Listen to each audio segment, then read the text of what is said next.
Madame, Monsieur, bienvenue dans ce flash de l'information sur Tonosna TV. Voici les principaux titres de l'actualité. Les deux violeurs de Kérouan parmi les graciés par le président de la République. À Tebourba, arrestation d'un pédophile accusé d'abus sexuels sur plus de 15 adolescents. L'Arida décide de lever le gel de ses activités politiques et à l'étranger, la Corée du Nord menace de frapper les États-Unis. Deux énergumènes au casier judiciaire garni ont cambriolé mardi soir une maison à Kérouan avant de violer les deux habitantes de la maison, une mère de famille et sa sœur. Les deux agresseurs ont profité de l'absence de l'époux pour violer sa femme âgée de 30 ans au vu et au su de son fils. Sa sœur, qu'elle hébergeait âgée de seulement 20 ans, n'a pas échappé au viol. Selon notre correspondant sur place, les deux violeurs étaient sous l'effet de l'alcool. Une source sécuritaire a confirmé à notre correspondant à Kérouan que les deux violeurs ont bénéficié de la grâce présidentielle. Selon les premières informations, le premier aurait été gracié le 14 janvier 2013, alors que l'autre fait partie de la dernière liste des prisonniers graciés le 20 mars dernier.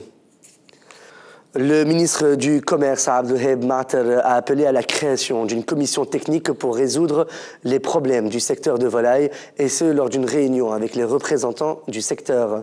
Le ministre a indiqué que la commission se chargera d'actualiser le coût de production et de la création de nouvelles sources de financement.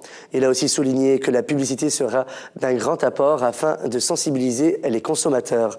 Abdelwaheb Maater a invité la commission à présenter ses propositions dans les 48 heures.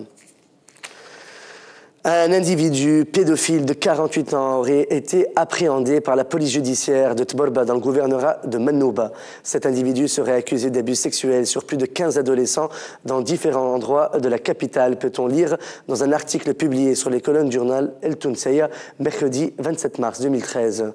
Selon les premiers éléments de l'enquête, l'homme en question a un casier judiciaire garni et aurait lui-même été victime d'un viol alors qu'il était adolescent. C'est pourquoi il a décidé de se venger. Pour ce faire, il conduisait ses victimes à bord de sa propre voiture dans un appartement où il abusait d'eux avant de les relâcher, non sans les avoir menacés. L'association Yaqava Vigilance pour la démocratie a appelé le chef du gouvernement provisoire, Ali Laraïv, à limoger Sihemba, des ministres de la Femme et de la Famille, après le terrible accident du viol dont a été victime une petite fille de 3 ans par un gardien d'un jardin d'enfants à la Marsa le 4 mars dernier. L'association a accusé Sihemba de trouver des excuses aux violeurs et à la directrice du jardin d'enfants sans réviser le dossier ni enquêter sur le viol. Plusieurs députés de l'Assemblée nationale constituante comptent émettre une motion de censure à l'encontre de la ministre de la Femme et de la Famille, Sihemba, et ainsi que le président de la République provisoire, Mansour el-Marzouki. La motion de censure intervient à l'issue des dernières déclarations du président de la République provisoire, Mansour el-Marzouki, lors de sa rencontre avec la délégation tunisienne en Allemagne. Les députés retirent également leur confiance de Sihemba à l'issue de l'affaire du viol de la petite fille de 3 ans par un gardien d'un jardin d'enfants à la Marsa le 4 mars dernier.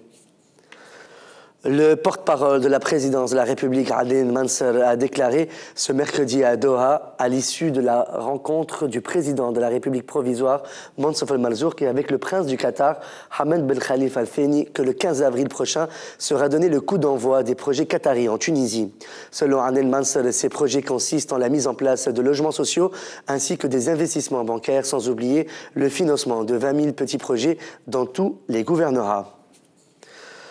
Le bureau exécutif d'El Arif Al-Sharbeya pour la liberté, la justice et le développement a décidé de lever le gel de ses activités politiques à l'issue d'une réunion tenue ce mardi 26 mars à son siège à Tunis. D'autre part, le bureau exécutif a appelé ses partisans à participer à un rassemblement ce samedi 30 mars devant le siège de la télévision tunisienne en protestation contre l'exclusion des représentants d'El Arif Al-Sharbeya de participer à des émissions de débat politiques.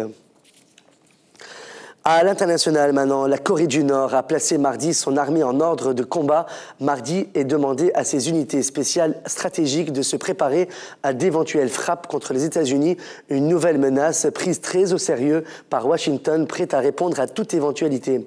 Le commandement de l'armée du peuple coréen déclare que toutes les troupes d'artillerie, y compris les unités stratégiques de missiles et les unités d'artillerie à longue portée, doivent être placées en alerte et prêtes au combat, selon l'agence officielle nord-coréenne KCNA.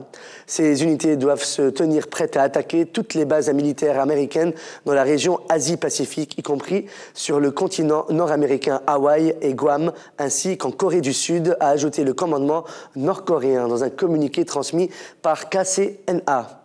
C'est la fin de ce flash de l'actualité sur Tunisnet TV. Merci de votre fidélité. À demain.